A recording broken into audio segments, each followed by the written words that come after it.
So this is Edwin Chen from the School of Life Sciences, and I hope that you're hearing clearly what I'm saying now, and also seeing the slides I just projected. Now I just put it full screen. So I'm so honored to be invited to come here and talk with you or share with you through Zoom about my thinking about science, and also share some of my past experience regarding how my science is being done. And it's slowly evolving, as you see in the slides that I'm going to share with you after the introduction. So to begin with, maybe I should tell you first what is science. Or maybe it's a very old style start of a talk of science, but still I would like to start by asking you, what is science?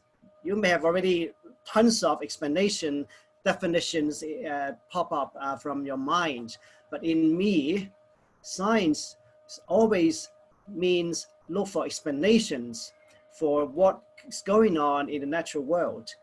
And after you find your scientific question, then you try to test what you have had in mind with evidence, okay?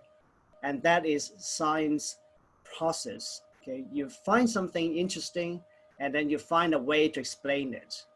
Now, it has been like this in science for many, many decades, centuries, and even today, okay? But now I just wanted to add one more word before science: modern. And everybody knows what modern is, okay? Some of you, if you study arts or performing arts, you may also have heard of a postmodern art. But now I'm not talking about postmodern arts, science today, but I'm just trying to tell you, science as of today has many, many different evolutions been gone through. And today we are not only just looking for what interests us. Today, the way that we're doing science always have to do with impacts. Okay, impact on the society is one of the major topic I would like to focus on today. So science today is deeply interwoven with society, and it has changed a lot of how people see the world through science advancement. And more importantly, modern science, the modern scientific practices have been also transformed by different modern developments, including, for example, the knowledge expansion through, for example, big data advancement, synthetic biology, meaning we not only can just study what is going on in a living organism, for example, we can even manipulate the behavior of an organism in order to do some meaningful science behind. Of course, as I've been mentioning all along, societal needs is also what a scientist should bear in mind while he or she is doing science. So it's changing societal concerns. For example, nowadays, we all have been affected by the COVID-19 pandemic, and this would become a very, very important driving force for scientists. And of course, nowadays we are talking about 5G. Is almost like the future is today. Okay, we have been making use of networking to communicate with each other, including what we have been using now, the Zoom and the network. So all these different science advancements have revolutionized the whole science field. And we all, in general, call these modern scientific practices. And now, before the 5G, we had 4G and then 3G, 2G. And then before that, we write in letters. And then back in the old days, very, very old days, like Charles Darwin's era, because of the lack of communication or the lack of tools to communicate efficiently, a lot of scientists like Charles Darwin, they study everything by themselves. Starting from, for example, Charles Darwin would study evolutionary theory, geology, human biology, human ecology, tropical corals, barnacles to botany. But that was several hundred years ago. Okay, so it is a science superman. Okay, he or she, well, in those days, a lot of scientists knows almost every subject. Okay, so they're just walking dictionary in those days. But now, with the explosion of knowledge, we actually have arrived at the big data era. So in most of the times, modern scientists tend to be more specialized and focus on a fairly narrow topic when compared to 200-300 years ago, like the Darwin era. Scientists knew almost everything in their in the times. Okay, so that would be a huge difference now between modern science and in the old days, what science is like. So specialization is good because we can really dig very deep into what we would like to study. At the same time, although knowledge is actually exploding, but our time, okay, every day still has 24 hours. Okay, we cannot actually lengthen the time so that we can have more time to study. And therefore, more specialization means we would have less time to study other subjects that are of not immediate interest to us. So specialization is a norm in nowadays modern science. And then you may have a question, okay, if I now choose to study science, then do I need to really dig into a very narrow area? Then I have to forget about all the rest of the science world. Well, the answer is, of course, no, because we have communications tools. We have also a lot of different networks that the science world have developed. So specialization is one inevitable outcome of modern science development. But at the same time, I haven't touched on this yet, but now I'm about to in the next slide, is collaboration. So we specialize in nowadays science, but at the same time, we collaborate. So because of the collaboration network have established in different aspects of science, specialization would not hinder science. Okay, so these are just very like photographical illustration of how collaboration is like. It's really fun. And here I met some collaborators from Poland last year. And I had some collaborators from Denmark, and also had a lot of collaborators in the US, in the UK, and of course we have a lot of collaborators within our CUHK campus in the Faculty of Science and also many other faculties as well. So in science, doing science at CUHK and anywhere in the world these days is fun because you've got to go out and meet people, okay? Now, I know I've been like spending more time than I expected in explaining the background or what is modern science, so I should actually speed up. Right, so specialization and collaboration seems like they are sort of pulling scientists apart from, and at the same time, specialization creates opportunity for collaboration, and also create opportunities for more cross-disciplinary collaboration, which we had, or which in the past, scientists would not have the chance to do such huge collaboration across disciplines. Therefore, interacting with scientists with different perspectives would become possible, very possible and very common these days. Then it would prevent even scientists from getting too tunnel vision about their own research. So that's really also one of the fun things that modern science is like today.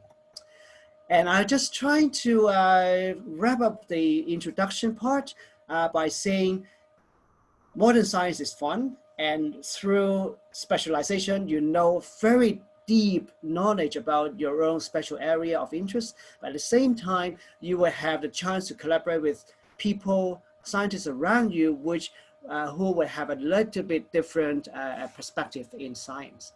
And here I'm a biologist, I'm a geneticist, and because of that, I would like to make use of a disease approach to illustrate to you how collaboration would advance our understanding of disease biology. And here, everybody uses social networking. Everybody is building up their own network and website. So we have also established a nexus for putting together all the different scientists who have the same goal, which is to study rare genetic diseases. Okay, so, but this is already the outcome slide of collaboration. But let me tell you some of the fun thing behind the scene, okay, in the coming slides. Okay, so I just skip this because the design of this slide is just to tell you what translational science is or what I've been working on. To cut a long story short, basically translation science is a term used to describe the path from the biological basis of health and diseases to interventions that improve health. Okay, very big area, very interesting area, and you will have a chance to meet with people of different disciplines. Okay, so let me tell you the meat. Okay, here's the fun thing. Okay, so on the right hand side, on the top is one of the experience I had is a combination or a mix between life sciences, mathematics, and Chinese medicine for studying animal behavior. Okay, so I had a PhD student working on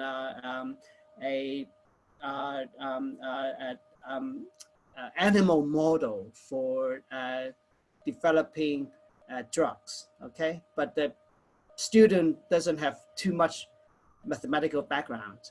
So another student actually worked together with my student in generating some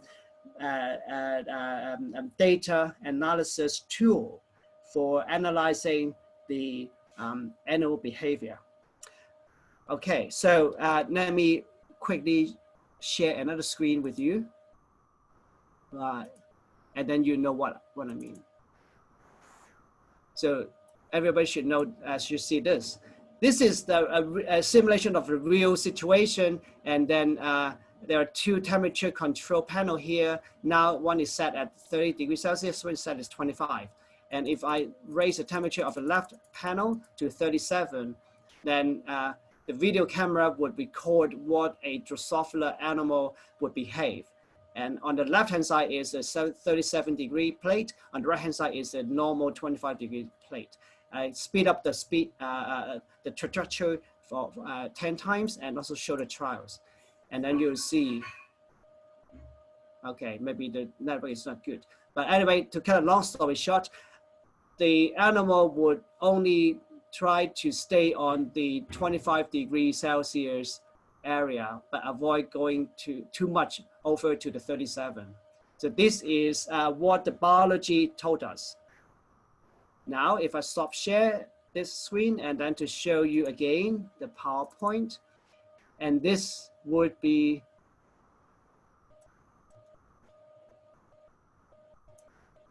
what we look like. Okay, so after all the most of the time the animal would just stay on the right hand side part because it's not as hot as the left hand side. And how do we calculate all the mathematical formula is through a collaboration with the mathematics students. Okay, so this is a very fun thing because we can actually just transform the biological data into mathematics. And later on, we would actually make use of this as a model to test drugs. And this is another research that I have made use of animal to study a drug. And this is an animal behavior test. And you see there are 3 mice here. Which one is the most clumsy one? And you see this is a rotating rod, and the mice are actually trying to maintain themselves on the rod. Just treat it as just like a kind of game. And you'll soon see one of them would fall. Okay, this is actually the diseased mouse. Okay, and the remaining two, one of them is totally normal one, and another one is a diseased mouse treated with a drug that could cure the disease. And you see, of course, this would be the diseased mouse treated with the drug. And of course, this one is a control. So, so this is actually a product, research product of between the collaboration between life sciences, chemistry, and physics. Okay, but physicists need, we need the expertise from physicists to simulate all the structure of a drug for us in order to make the drug work better. Of course, if we go further from mathematics and physics and chemistry, we go beyond the discipline of science into medicine. And we also had a chance to work with clinicians to develop clinically related research projects. So that would be a really fun and meaningful project that I have. And of course, engineering, I also collaborate with engineers to develop a speech recognition protocol for helping patients with slurred speech. And of course, well, science, medicine, engineering, and humanities. Humanities is a combination between life sciences and educational psychologists. We work together and collect saliva sample from children and their parents.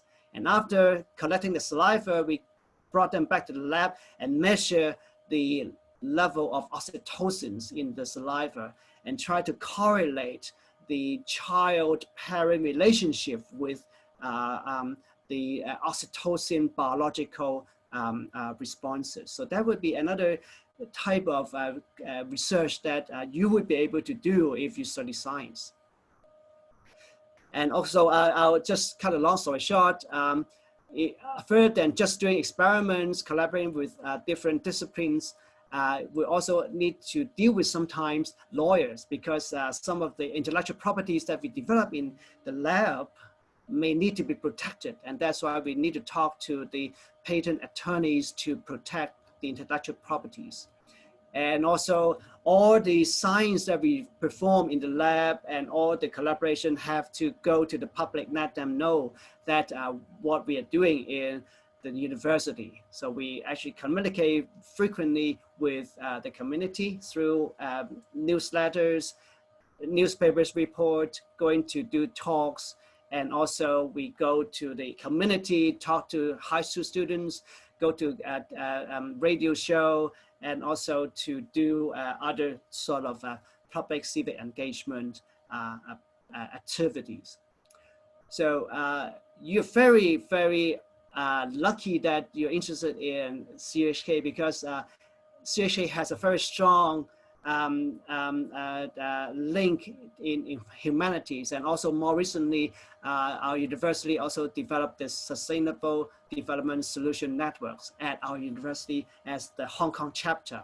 So we are actually pushing a lot into developing the sustainability development goals. So if you study science, then you have even more chance to relate or translate what you study into global problems solving. So, so you can take advantage of this to develop your global leadership mindset. So in the end, I have told you what is modern science, how is it different from old day science, and then what I have been doing at CUHK for different collaborative projects, and why you would choose CUHK in the end. Well, of course, aside from providing the most solid academic and research training in science, we also very emphasizing on the whole person development and try to always train up students' sense of global citizenship. As I mentioned about the global sustainability development goals is one of the examples. And we science professors would use the very same mindset as I mentioned above to teach and train our students. Okay, we just don't just do research, we collaborate, work with students and teach them. And therefore the CUHK and Faculty of Science will provide, I would say, the best platform for us to deliver the most comprehensive science education to you.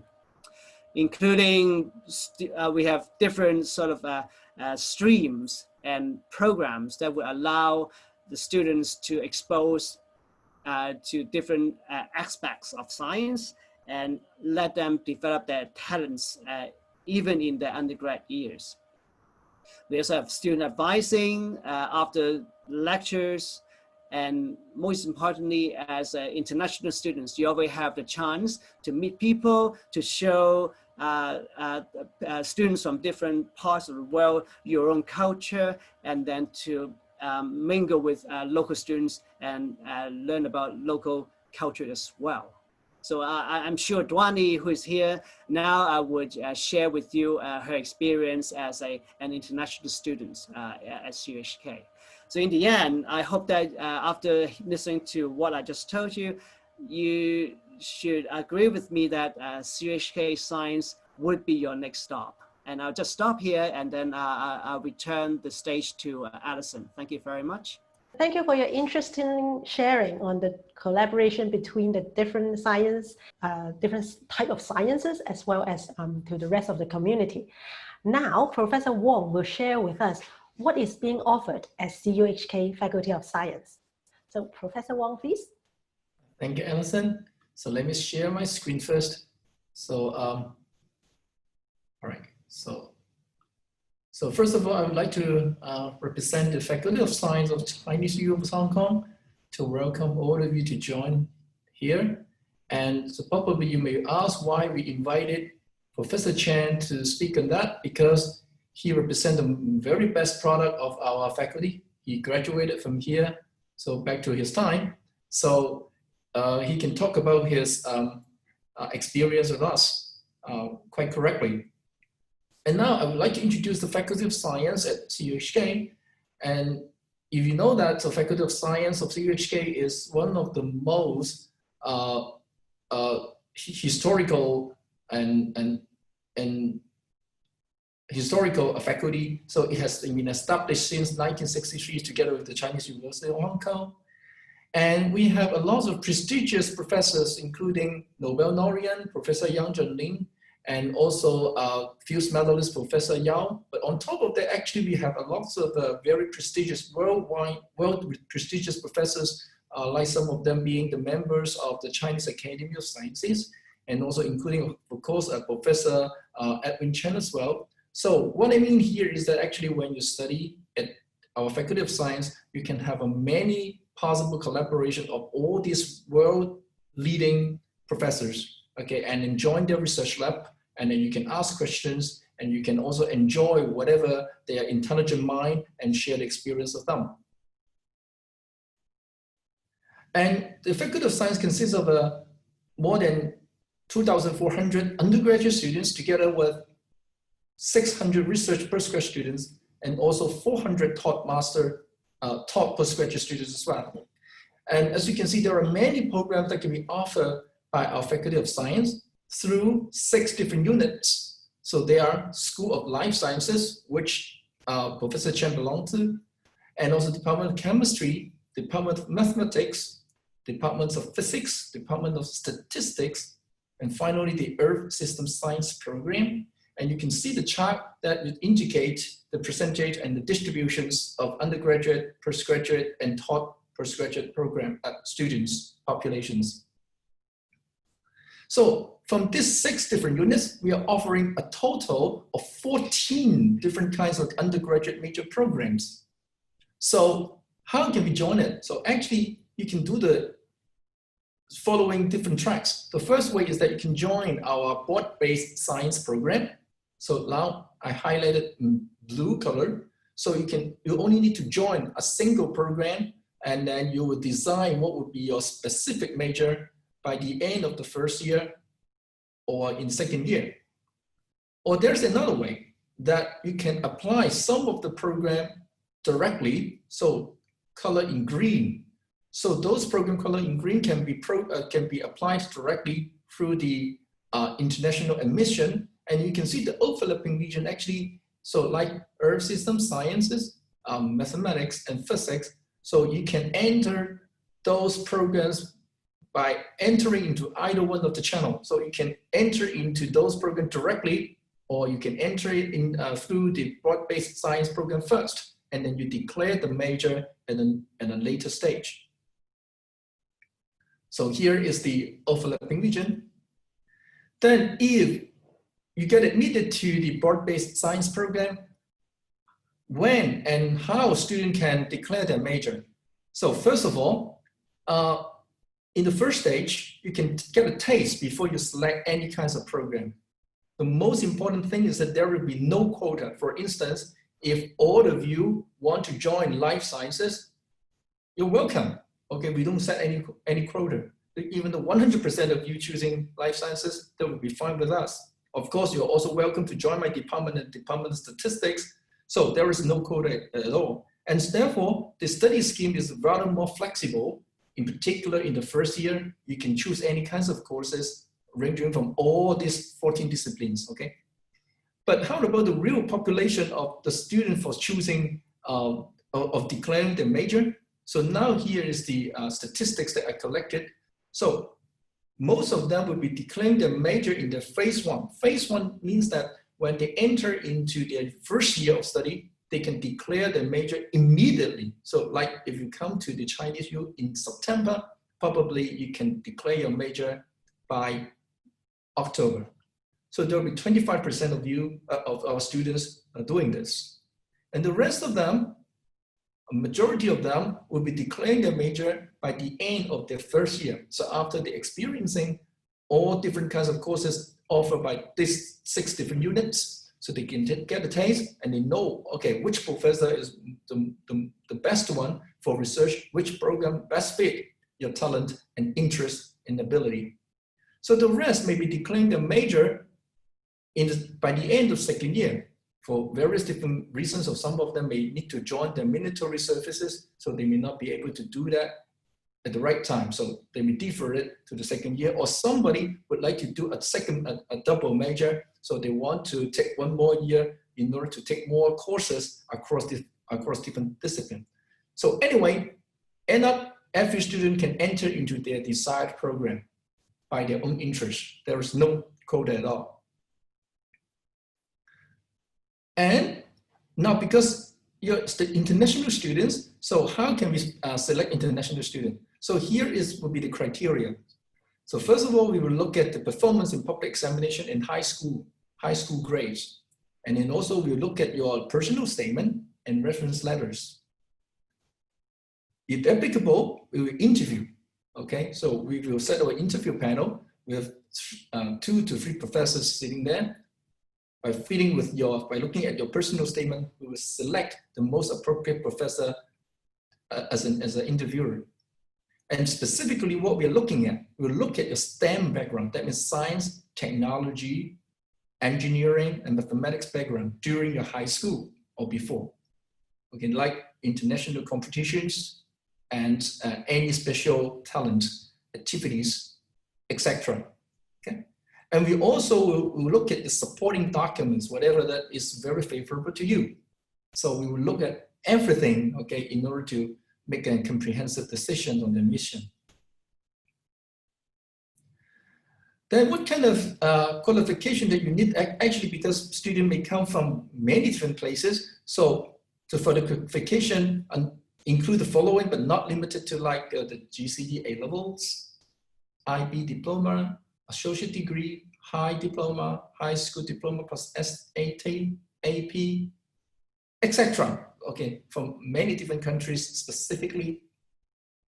But one thing is bear in mind is that you have to fulfill the minimum language requirement, because even though we call ourselves Chinese University of Hong Kong, but in Faculty of Science, basically all the courses are conducted in English. So we require that students to have the required language requirements that you look at, like for example, IELTS greater than 6.0, TOEFL greater than 80. And because it's the Faculty of Science, we will really look at your scientific courses. So we hope that we can admit a student obtaining good grades in 2 or more advanced level science-related subjects, because we want our students to have many different possibilities to declare their major. not only a single choice, you may have a multiple choice for your life as a scientist. Then during the learning, you may ask, what opportunity do I have?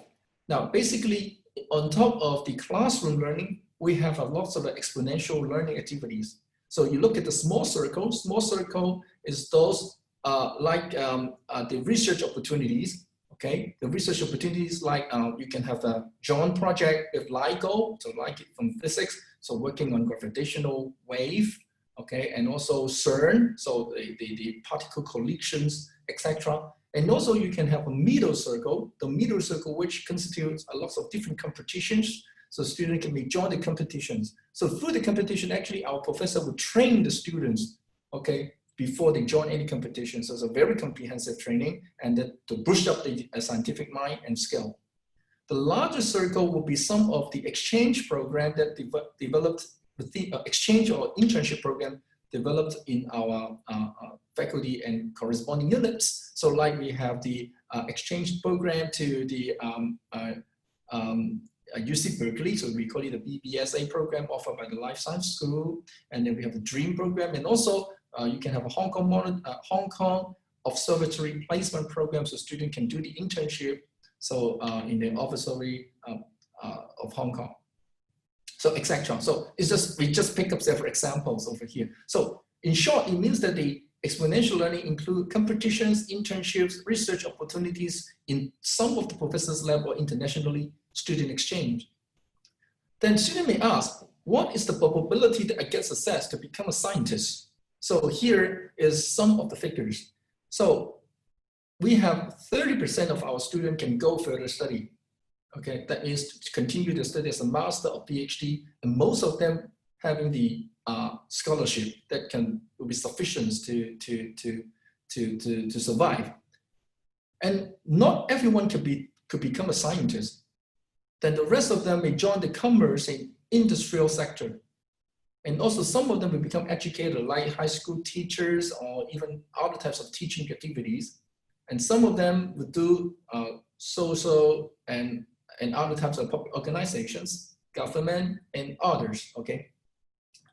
So you may ask, if you're considering Hong Kong, the Chinese University of Hong Kong provides students with the highest probability of success in terms of further studies when you compare that with all other institutions in Hong Kong, okay?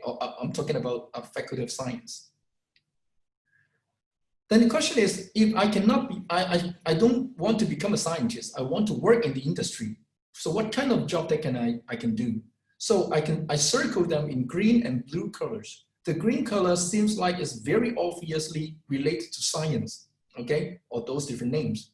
But actually, many of our students also work in the blue circle there, which by the first glance, you may not regard it as a scientific company, but actually they recruit a lot of science students from us. So even including like the investment banks, okay, Hong Kong Exchange, accounting firms, etc.